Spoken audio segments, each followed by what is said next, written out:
Hello बच्चों, let's read this question. So this question says two metallic spheres of radii 1 centimeter and 3 centimeter are given charge of -1 into 10 to the power -2 coulomb and 5 into 10 to the power -2 coulomb respectively.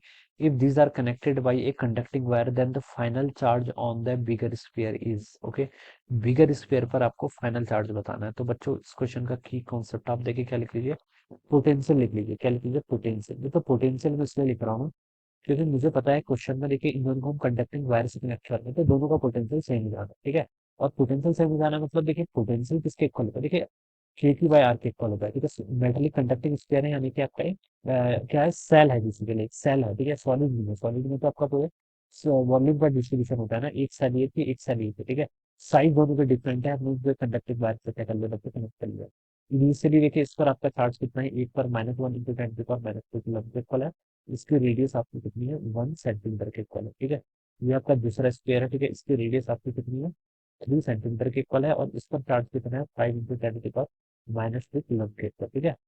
If these are connected by conducting wire, ठीक है। अब बच्चे देखिए finally देखिए total charge कितना है, Q1 plus Q2 मान लीजिए मैंने टोटल चार्ज कर लिया, तो ये हो जाएगा 4 इंटू 10 की पावर -3 कूलम के इक्वल, ठीक है। अब मान लीजिए कुछ चार्ज का फ्लो होगा बच्चों, क्यों होगा चार्ज का फ्लो बच्चों, क्योंकि पोटेंशियल डिफरेंस है ना, इनिशियली तो पोटेंशियल डिफरेंस है, इतना तो कंफर्म है, ठीक है। अब ये आपका बिगर स्क्वायर है मान लीजिए, ये आपका एक छोटा वाला स्क्वायर है, ठीक है। अब कुछ टाइम बाद देखिए इन दोनों का पोटेंशियल सेम हो जाएगा। पोटेंशियल सेम होने का मतलब है, मान लीजिए इस पर चार्ज Q1 आ गया, उस इंस्टेंट पर इस पर पोटेंशियल Q2 आ गया, तो इसका जो पोटेंशियल होगा V1 और इसका पोटेंशियल V2 वो दोनों इक्वल होंगे। तो मैं यहाँ से लिख सकता हूँ कि V1 किसके इक्वल होगा, V2 के इक्वल होगा, ठीक है। V1 की वैल्यू देखिए कितनी होगी, चार्ज स्क्वायर के कारण पोटेंशियल कितना होता है, के पी बाई आर के इक्वल, के टाइम्स क्यू, क्यू स्क्वायर हो जाएगा Q1 के इक्वल डिवाइडेड बाय रेडियस। इसकी रेडियस 1 सेंटीमीटर यानी कि 1 इंटू 10 की पावर -3 मीटर हो जाएगा, ठीक है।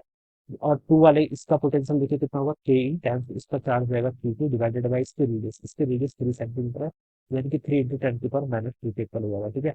के से आपका के कैंसिल, 10 की पावर -3 से -2 कैंसिल, तो यहाँ से आपको मिल गया Q1 की वैल्यू मिल गई Q2/3 के इक्वल, ठीक है। एक रिलेशन आपका ये आ गया। This is my equation number 2। अब देखिए 1 और 2, इसको आप 1 बोल दीजिए, 1 और 2 को बच्चे सॉल्व कर लें यहाँ से, ठीक है। Q2 को मैं 3 Q1 लिख सकता हूँ, ठीक है। तो 3 Q1 लिखूंगा तो ये आपको 4 Q1 मिलेगा। 4 Q1 की वैल्यू बच्चों 4 इंटू 10 की पावर -2 कूलम के इक्वल होगी, तो यहाँ से Q1 की वैल्यू जाएगी 1 इंटू 10 की पावर -2 कूलम के इक्वल, ठीक है।